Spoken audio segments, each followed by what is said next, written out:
હર હર મહાદેવ બધાને તો આજથી આપણે ગુજરાતી વ્લોગ બનાવવાનું ચાલુ કરી દીધા. આપણે આવી ગયા છે રનિંગ કરવા માટે. આપણે રનિંગ પૂરી કરી લીધી ત્યારબાદ આ બધા છોકરા આપણી સાથે રનિંગ કરવા આવે તો ધાબળા ઓઢીને પછી આપણે કોલેજે પગી ગયા લેક્ચર માટે. લેક્ચર આપણો શરૂ થઈ ગયો છે. લેક્ચર પૂર્ણ કર્યા બાદ આપણે આવી ગયા વોલીબોલ રમવા માટે. વોલીબોલ રમીને થાકી ગયા ત્યારબાદ આવી ગયા પોસ્ટરૂમમાં બધા કેરમ રમતા. પછી અમે બધા ભાઈબંધો આવી ગયા પાર્કિંગમાં હવે ઘરે જવાનો પ્લાન બને છે. તો હવે ઘરે જતા પહેલા મારા ભાઈબંધ કે મોલમાં જવું કપડાં લેવા. તો આપણે ફાઇનલી મોલમાં પહોંચી ગયા છે. હું મારો ભાઈબંધ કપડાં હતા, આ લોકો એની ખરીદીમાં પડ્યા હતા, આ લોકો કિચન જોતા હતા એના બાઇક માટે. ત્યારબાદ અમને આ મળી ગયું છે બ્રશ. તમે કોકની માથે મોઢા ઉપર ખસવાનું લાગ્યું. આ ભાઈ કે મારે થોડો થશે, મેં લાય તને થોડો કરી દો, હું બહુ કાળો છું. એના પછી મારા બીજા ભાઈબંધ ઉપર ટ્રાય કર્યો, એને ખબર નથી આમ છોકરા હતા, એને સીધા મોઢા ઉપર ખસી એને ખબર પડી ગઈ. ત્યારબાદ અમે ના કરી. પછી એને પેન્ટ ગમી ગયું છે, એ પેન્ટ ચેન્જ કરે.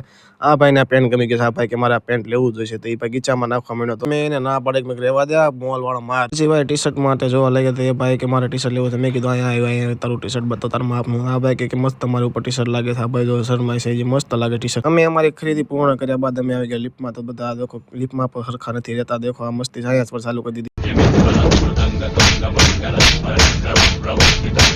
અમારી મસ્તી અને મોજ ખતમ કરીને અમે નીકળી ગયા ઘરે જવા માટે. તો ફાઇનલી અમે ઘરે પહોંચી ગયા છીએ. તો અમે સાંજે બધા મિત્રો ભેગા મળી ગયા. અને આજનો વ્લોગ તમને સારો લાગ્યો તો લાઈક શેર સબસ્ક્રાઈબ કરતા મળીએ નવા વ્લોગમાં.